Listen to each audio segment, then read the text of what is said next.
દોસ્તો મારી પાછળ જે તમે જોઈ શકો છો એ સબરીમાનું મંદિર છે, જ્યાં ભગવાન શ્રી રામ અને લક્ષ્મણજી પણ આવ્યા હતા.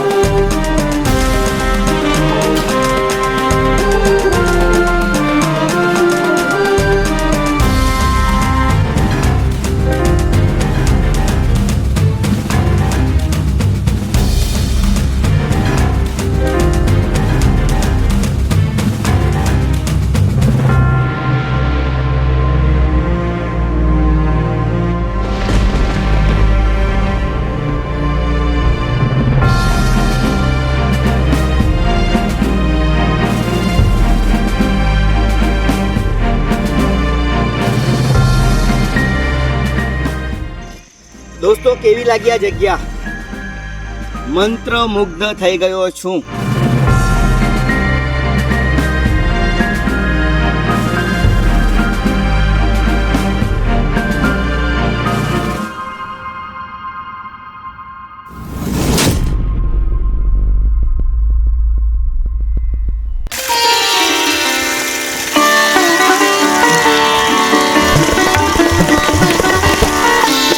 દોસ્તો આપણે આવી પહોંચ્યા છે ગૌમુખ. ગૌમુખ એ સોનગઢથી માત્ર 5 થી 7 કિલોમીટરના અંતરે આવેલું એક પવિત્ર તીર્થ સ્થાન છે. અહીંયાથી સબરીધામ 48 કિલોમીટર થાય છે.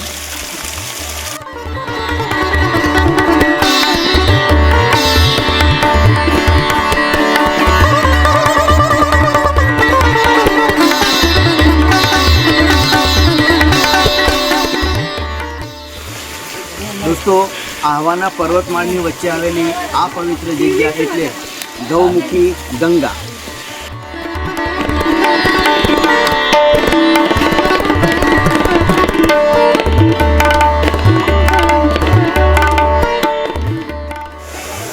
દોસ્તો ગૌમુખે આવ્યા એટલે વોટરફોલની પણ મજા માણી. જોડાયેલા રહેજો મારી સાથે. જય માતાજી.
નમસ્કાર દોસ્તો, કેમ છો બધા? મજામાં ને? હું છું તમારો દોસ્ત ધીરુ લાલાણી અને આજે આપણે સુની અનસુની ખોજની અંદરમાં એક નવી ખોજ કરવા આવી ચૂક્યા છે.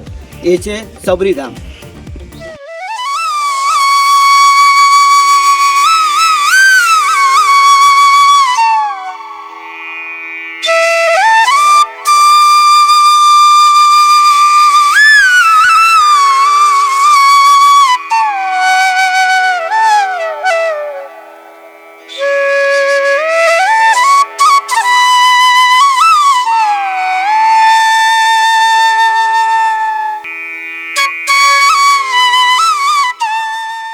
દોસ્તો મારી પાછળ જે તમે જોઈ શકો છો એ સબરીમાનું મંદિર છે.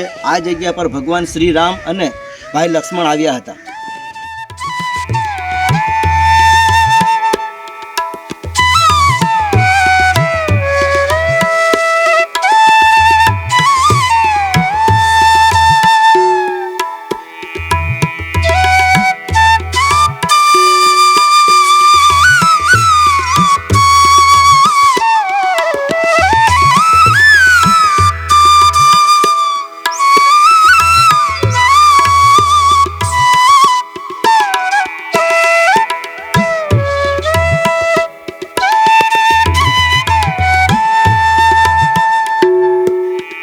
આ જગ્યા પર સબરીમાના હાથે એઠા બોર ભગવાન શ્રીરામ અને ભાઈ લક્ષ્મણે ખાધા હતા.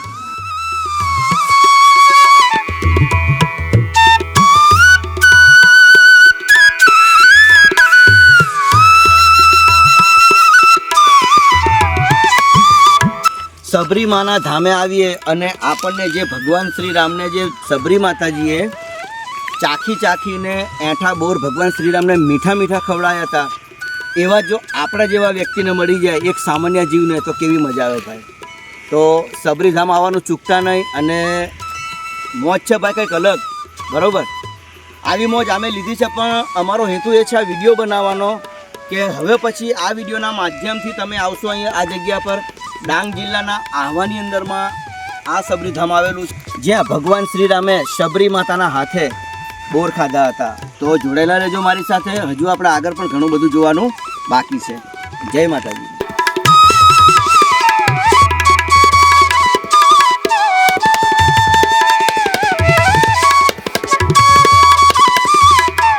મા સબરીના મંદિરની બિલકુલ સામે હનુમાન દાદાના મંદિરની પણ સ્થાપના કરવામાં આવી છે. મસ્ત મોટું હનુમાન દાદાનું મંદિર છે, એ પણ આપણે દર્શન કરીશું અને જઈએ દાદાના મંદિરમાં.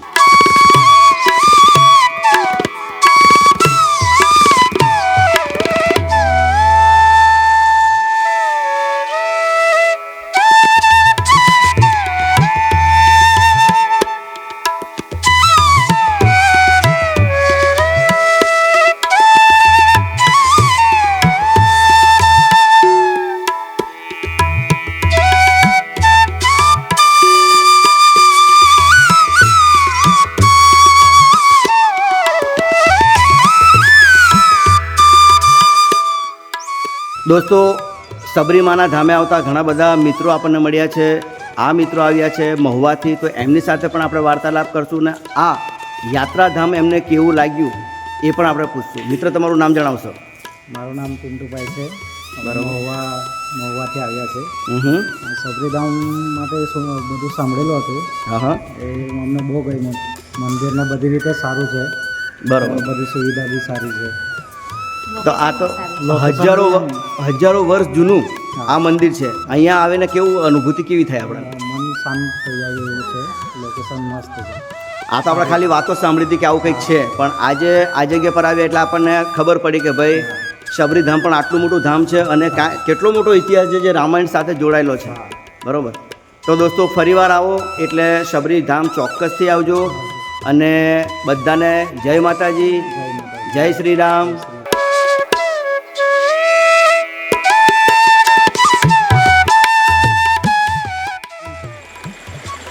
આ જગ્યા સાથે 5000 વર્ષ કરતાં પણ જૂનો ઇતિહાસ છુપાયેલો છે. ભગવાન રામના સમયનો આ ઇતિહાસ છે દોસ્તો. જ્યારે ભગવાન રામને 14 વર્ષનું વનવાસ આપવામાં આવ્યું હતું, ત્યારે રાવણે મા સીતાનું હરણ કર્યું હતું અને મા સીતાને શોધવા માટે ભગવાન શ્રી રામ અને ભાઈ લક્ષ્મણ એમને શોધતા આ જગ્યા પર આવ્યા હતા. ત્યારે સબરીમા સાથે એમની મુલાકાત થઈ હતી. સાચા ભાવથી મા સબરીએ એમના ચરણરજ ધોયા અને એમની પૂજા કરી અને પોતે બોર ભગવાન શ્રીરામને ખવડાયા. એ પણ એક વિચારો જોગી વાત છે કે જગતનો નાથ છે એ પણ મા સબરીના એઠા બોર. મા સબરી જે એટલા બધા ભક્તિની અંદરમાં ખોવાઈ ગયા હતા કે એમને એટલી ભાન નથી કે હું શું કરી રહી છું. આ બાજુ જોવા જઈએ તો મા સબરી ભીલ જાતિના હતા અને માર્કંડેય ઋષિના શિષ્ય હતા.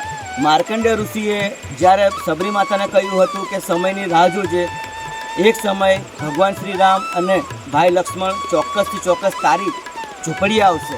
તો આ વચનને લઈને અને મા સબરીએ આખી જિંદગી રામ રામનો જપ કર્યો હતો. જિંદગીની અંદરમાં જે વસ્તુની પ્રાપ્તિ કરવી હોય ને એ અચાનક એમને મળી જાય આટલા બધા લાંબા અંતર પછી, તો સ્વાભાવિક વાત છે કે એ ભાન ભૂલી જ જાય. અને માતાજી ભાન જ ભૂલી ગયા હતા સબરીમાં. ભાન ભૂલી ગયા એટલે પોતે બોર ખાતા હતા, મીઠું લાગે તો ભગવાન રામને આપતા હતા અને ખાટું લાગે તો નીચે મૂકી દેતા હતા. બરાબર. તો આ બધું જોઈને ભગવાન રામ પણ ખુશ થઈ ગયા અને મા સબરીને મોક્ષની પ્રાપ્તિ કરાવી અને એ જગ્યા પર ભગવાન શ્રી રામે નવધા ભક્તિનો બોધ આપ્યો હતો મા સબરીને. આ નવધા ભક્તિની અંદરમાં એટલો પાવર હતો કે માતાજીને મોક્ષ મળી ગયો, સબરીમાને મોક્ષ મળી ગયો. તો દોસ્તો, જે જગ્યા પર ભગવાન રામના પગ પડ્યા હોય, લક્ષ્મણજીના પગ પડ્યા હોય અને સબરી માતા જેવા તપસ્વીની દેવી કહેવાય દોસ્તો, એમને આખી જિંદગી ભગવાનને સમર્પિત કરી દીધી. એવી દેવીના જ્યાં પગ પડ્યા હોય ત્યાં આપણા જેવા વ્યક્તિ આવે તો આનંદ કંઈક અલગ હોય અને ઉર્જાની પણ પ્રાપ્તિ થાય. દોસ્તો, આજે હું આ જગ્યા પર બેસીને એટલી બધી ઉર્જાની અનુભૂતિ કરી રહ્યો છું કે આ બહુ વિચારીને તમારી સાથે વાત કરી રહ્યો છું. બરાબર. તો આવી જ ઉર્જા અને આવો જ આનંદ મેળવવા માટે એક વખત તમે ચોક્કસથી આવશો સબરીધામ. અને સબરીધામથી 7 કિલોમીટર માર્કંડેય ઋષિની જ્યાં જગ્યા છે, જે મા સબરીના ગુરુ મહારાજ કહેવાય એવા પંપા સરોવર. તો ચોક્કસથી આવજો. અને બીજું તો શું કહું યાર, જય શ્રી રામ.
જય માતાજી દોસ્તો, હજુ અહીંયા આપણે સબરીધામ આવ્યા છે ને ત્યાં આપણા મિત્રો પણ મળી ચૂક્યા છે. મિત્રો, તમારું નામ જણાવશો? મારું નામ દેવેન્દ્ર સુરમા, સેલવાસથી છું. બરોબર. મારું નામ મહેક પટેલ, હું બિલીમોરાથી છું. અને પાછળવાળા મિત્ર? મારું નામ સુમિત છે, હું પણ સેલવાસથી છું. અચ્છા. તો મિત્રો, આપણે સબરીધામ આવ્યા પછી કેવું અનુભૂતિ થાય છે? બહુ સરસ. આપણે હિસ્ટ્રી, એટલી રીચ હિસ્ટ્રી છે આપણી. લોકોને, યંગસ્ટરોને, બધાને, ખાસ કરીને યંગસ્ટરોને આ વસ્તુની ખબર હોવી જોઈએ. અને આનો ઇતિહાસ ક્યાંક શોધવા જવો પડે એવો છે નહીં. પાને છે, રામાયણના પાને છે એમ. બરોબર. અને આપણા સનાતન માટે તો બહુ મોટી વાત કહેવાય કે આ બધા તત્વો હજુ છે. બરોબર. અને આપણને એટલી બધી જાણકારી મળે ને આવનારી પેઢી પણ આ જગ્યા પર આવશે અને રામાયણને લગતી ઘણા બધા ગ્રંથ, એટલા બધા અવશેષ છે આપણા અહીંયા હજુ. સાચી વાત છે. બાકી ઘણા બધા આવનારી પેઢી માટે બહુ મોટું છે, બહુ મોટી માટે એમના માટે સૌથી પ્રખ્યાત વસ્તુ હોવા જોઈએ. બેસ્ટ જગ્યા છે. બરોબર. તો હવે આપણે આવનારા સમયની અંદરમાં આ જે પણ વ્યક્તિ વિડીયો જોતા હશે એમને આપણે શું કહેશું? કે તમે બી આપણા હિન્દુ ધર્મનો, સનાતન ધર્મનો તમને હિસ્ટ્રી વિશે નોલેજ હોવા જોઈએ.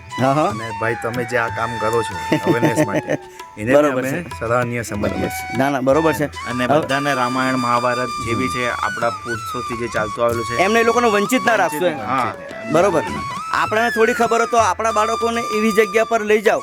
ફરવા તો આપણે જતા જ હોય છે, પણ શિમલા ને મનાલી ને આપણો વિરોધ નથી એ વસ્તુનો. પણ આ બધી જાણ પણ એમને જાણ હોવી જોઈએ. જે આપણી હિસ્ટ્રી છે, આપણા દેશનો એક ગ્રંથ એક એવો છે જેને આપણા જ બાળકો નહીં જાણે તો બીજા કોણ જાણશે? તો આ વિડીયોના માધ્યમથી જેટલા પણ લોકો જોવે છે એ લોકો એમના બાળકોને પણ આ જગ્યા બતાવશે એવી અમારી બધાની ઈચ્છા છે ભાઈ. બીજા 2 મિત્ર અમારા જોડાય છે. આજે જિગ્નેશભાઈ, આજે હાર્દિકભાઈ. હાર્દિકભાઈ, અહીંયા આવીને પછી મોજ આવે ને? બહુ આનંદ છે. રમણીય, સુંદર એકદમ એટમોસ્ફિયર, સૌંદર્ય એકદમ અને જોવાની મજા આવી ગઈ છે. પ્રફુલ્લિત ઓક્સિજન અને શરીરને બહુ ઇતિહાસ જાણવા મળ્યું આપણને. સબરી માતાનો સબરી માતાનો ઇતિહાસ જાણવા મળ્યું આજે. જ્યાં આપણા શ્રી રામ આવેલા વાહ, વાહ. ધરતી પર આપણે છીએ એ આપણું સદભાગ્ય છે. હા હા જય શ્રી રામ. જય શ્રી રામ.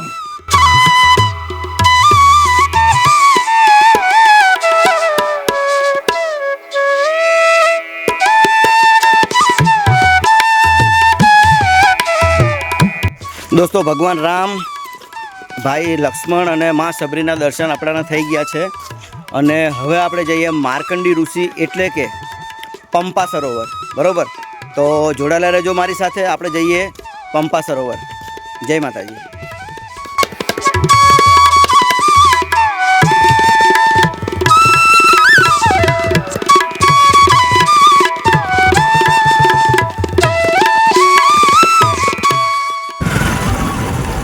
દોસ્તો, સબરી ધામ પછી આપણે જઈશું પંપા સરોવરે. સબરી માતાના મંદિરથી તમે નીચે ઉતરશો ડુંગર પર, ત્યાંથી સીધો જ રસ્તો છે પંપા સરોવરનો. જઈએ આપણે પંપા સરોવર.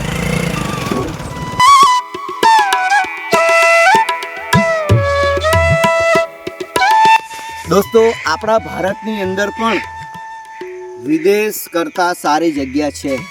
બરોબર, તમે નજારો જુઓ યાર, દિલ ખુશ થઈ જાય એવો નજારો.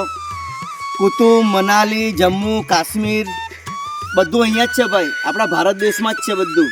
બરાબર, એક વખત આવો પંપા સરોવર, સબરીધામ, આ જગ્યા આવશો એટલે તમને વિદેશની અનુભૂતિ થશે. અને હું કરી રહ્યો છું ભાઈ.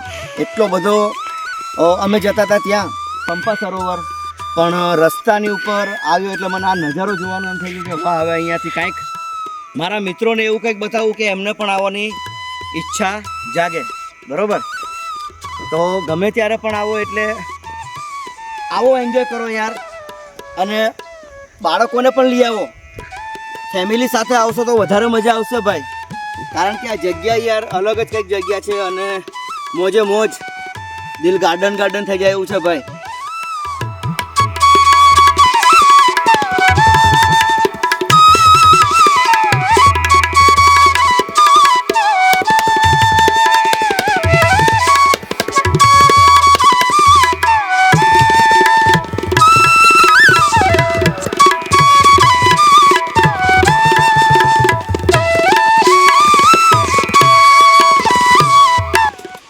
દોસ્તો, આપણે આવી ગયા છે પંપા સરોવર, જ્યાં સબરી માતાજીના ગુરુ મહારાજ હતા.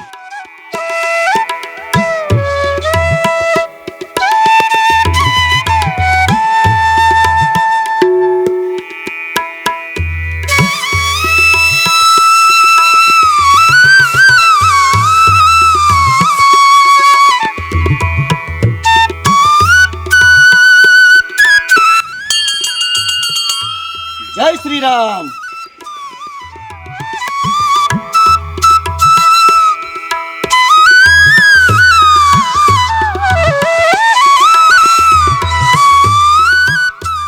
દોસ્તો, આ છે હનુમાન દાદાની મૂર્તિ. એ હજારો વર્ષ જૂના ઇતિહાસ સાથે જોડાયેલી આ મૂર્તિ છે. એવું કહેવાય છે કે પંપા સરોવરમાં હનુમાન દાદાએ પણ સ્નાન કર્યું હતું અને મા સબરીએ પણ સ્નાન કર્યું હતું. તો હજુ મારી સાથે બને રહેજો. આપણે જઈએ પંપા સરોવર. દાદાની મૂર્તિ મહાકાય પથ્થર પર સ્થાપિત કરવામાં આવી છે. દોસ્તો, તમે જોઈ શકો છો, મહાકાય મૂર્તિ છે ભાઈ, અને મહાકાય પથ્થર. આ દર્શન કંઈક અલગ જ છે ભાઈ, દુર્લભ, ભાગ્યશાળીને થાય. હજુ આપણે જઈએ માર્કંડે ઋષિના નિવાસસ્થાન પર, જે માતા સબરીના ગુરુ મહારાજ હતા. આવો ગુરુ મહારાજના પણ આપણે દર્શન કરીએ.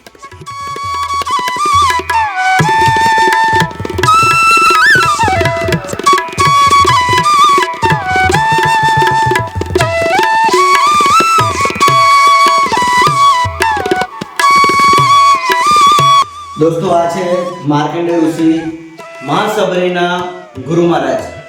જય હો ગુરુ મહારાજ.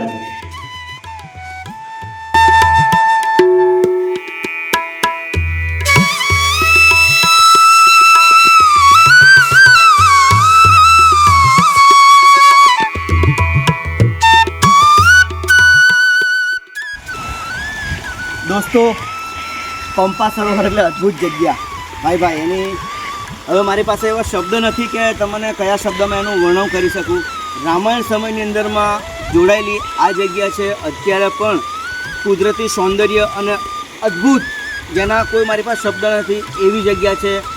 ત્યાંની તમે મુલાકાત કરશો તો તમને એક અલગ એનર્જી પ્રાપ્ત થશે. અને હું તો બહુ ભાગ્યશાળી છું કે મને મા સબરી અને ભગવાન રામ લક્ષ્મણભાઈના જે જગ્યા પર ચરણ કમળ પડ્યા હતા એ જગ્યા પર મને આવવાનો મોકો મળ્યો.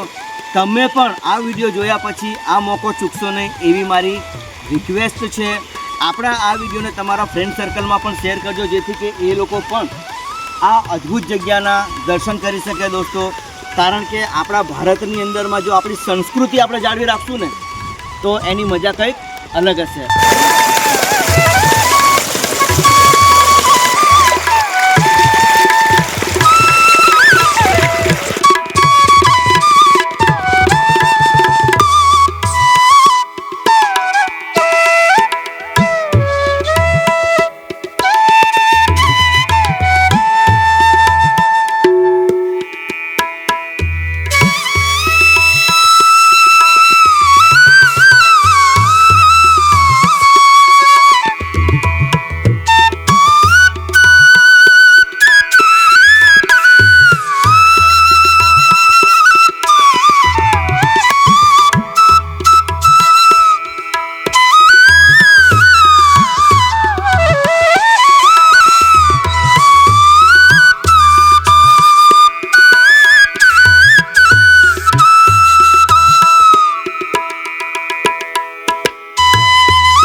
દોસ્તો એક રિક્વેસ્ટ છે તમને કે ઘણી બધી જગ્યા પર હું વિડીયો માટે જતો હોઉં છું.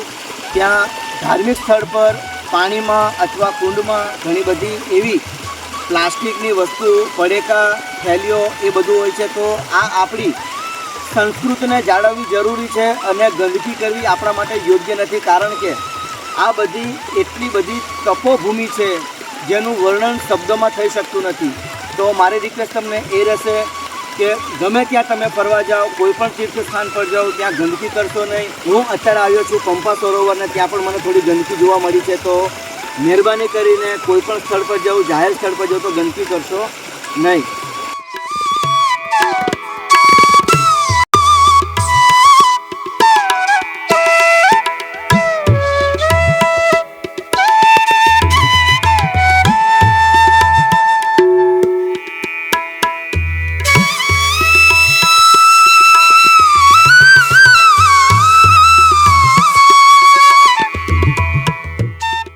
દોસ્તો માં સબરીની જગ્યા પર આવ્યા પછી કંઈક ગાવાનું એવું મન થાય કે ભગવાન રામની એટલી બધી આતુરતા હતી માં સબરીને, એટલે એ રોજ જ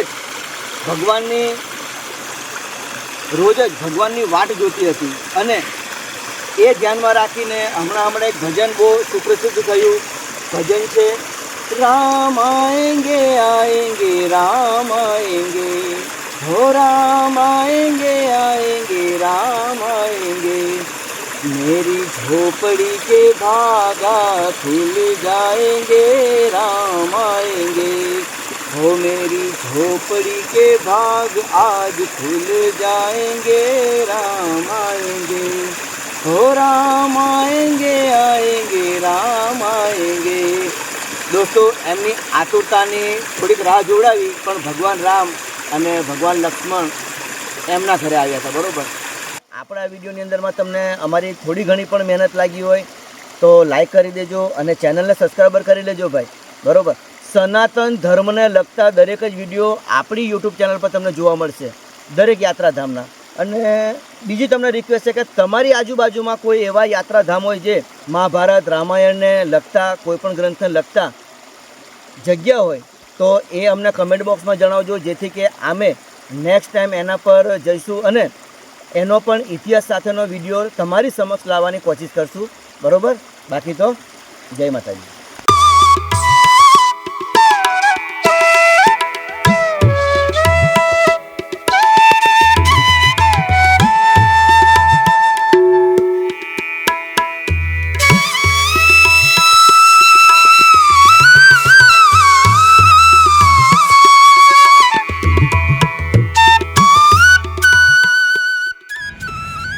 દોસ્તો સબરી ધામની અંદરમાં મારાથી થોડી મિસ્ટેક એવી થઈ ગઈ છે કે સબરીમાના ગુરુ મહારાજ માતંગ ઋષિ છે અને મારથી ભૂલથી માર્કંડેય ઋષિ કહેવાઈ ગયું છે, તો એના બદલ માફી માગું છું તમારી પાસે.